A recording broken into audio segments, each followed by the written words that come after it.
a couple other things, just some tidbits of doing some great things, just some basic leadership things.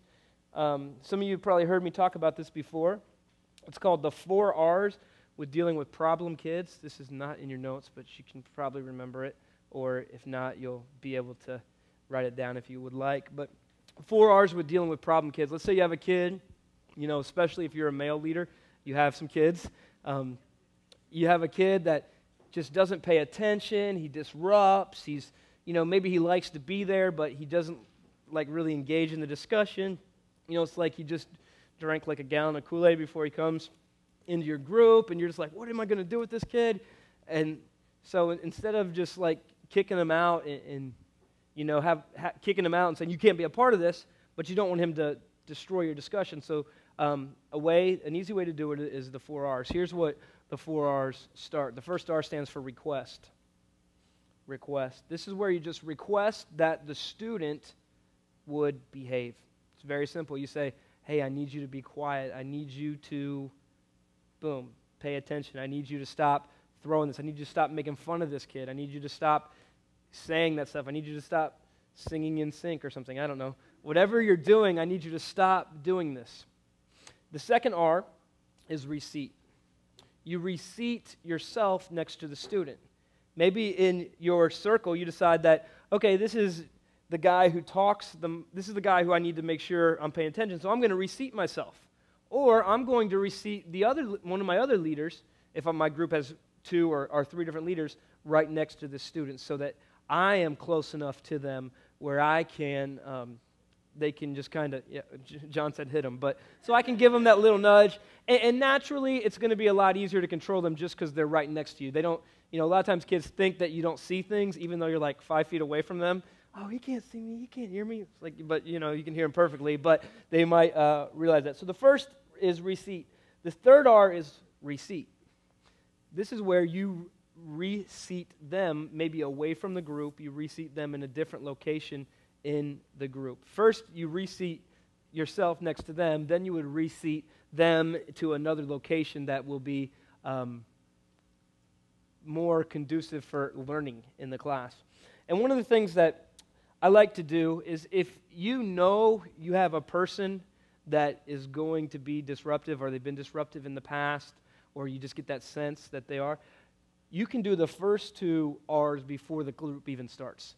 One of the things I'll do, I'll remember forever. A lot of you guys probably know this kid. His name's Jimmy Starks. He's had a lot of different problems and a lot of different things, but now he's great. He's actually served with us. He's going to be a junior in high school. But when I first came here, he was always on Saturday nights acting crazy. Him and his buddy, his name was Mark, and they were just always throwing stuff or making stuff. And I remember I went to him before every service, and I would sit to him and I would say, I need you guys to behave before Saturday night started, because I knew if I did that before, I wouldn't have to do it during, and it would help out. So if you have that student that's doing his thing, after you're doing small groups, you'll get to know the kids, has those problems, you request before the service. Just say, hey, as you're walking over to your group, remember, I need you to be quiet, help us out.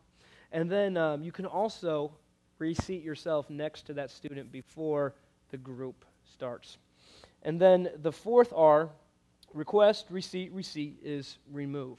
This is one that we hope we never have to get to, and if you really do the first few R's, you probably, hopefully never will, but where you have to remove them from a group. I remember I was in, somebody called me and said, hey, Todd, I need you to come get this kid this week. He's just going so crazy, and I went and got him and pulled him out and just chilled with him. I remember there was one kid, he has some mental problems. He said, I was like, dude, what's the problem? He's like, they're not teaching about Jesus.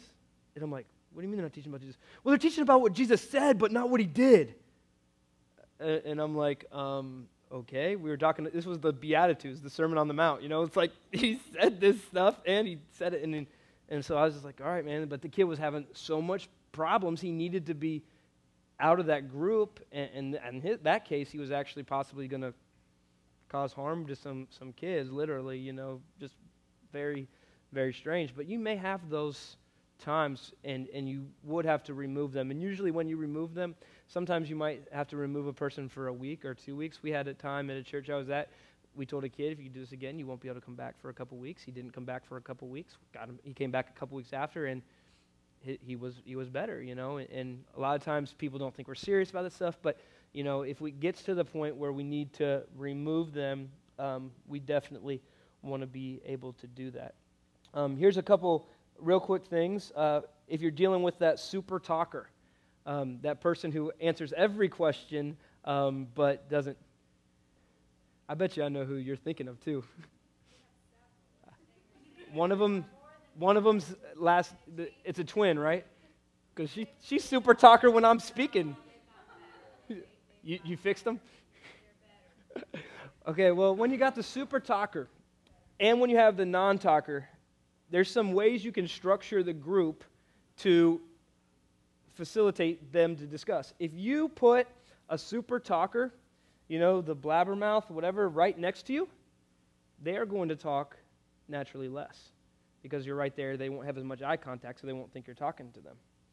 If you ask a question to the group, but you look right at a kid who never talks, he's going to assume that you're asking him, and he's going to do it. Like if you look at somebody, just like say I'm wanting Jordan to answer a question, I'll just say, so how did you spend your summer this year? And I'm just looking at the group, but I'm focusing on Jordan, and as you look at her and as they're across from you, it's a little bit harder for them to hide from you, and then naturally as you have that eye contact, they're going to probably be more involved in the discussion. So that's a little tip that I have for that.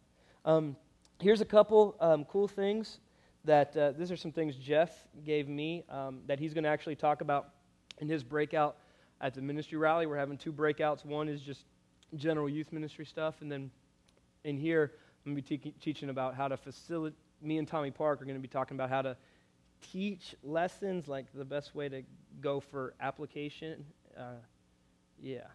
transformation, not just information, and then we're going to be talking about facilitating discussions. But a couple things that are true about middle school students is that they are concrete thinkers. Middle school students are very concrete thinkers. They're logical, understand reality, look for obvious solutions. And one of the things you'll see for teaching is that there's straightforward, clear teaching and direction is needed. A lot of times you tell a middle school student what to do. That doesn't necessarily mean they're going to do it, but most likely they will think that it's the right thing to do. If I tell a middle school student that he needs to stop cursing, he's going to probably think that's the right thing to do. When a high school student, an older high school student is going to say, why? Why am I supposed to do that? So one of the things when we're teaching is we need to realize that these people, especially with our authority, they want us to tell them how to do it. They're looking for us as that because they still see us as authorities before they start to kind of have more rebellion and more questioning just everything in life. So as we do it, as we teach, we'll want to make sure that. One of the things that they also look for is immediate application.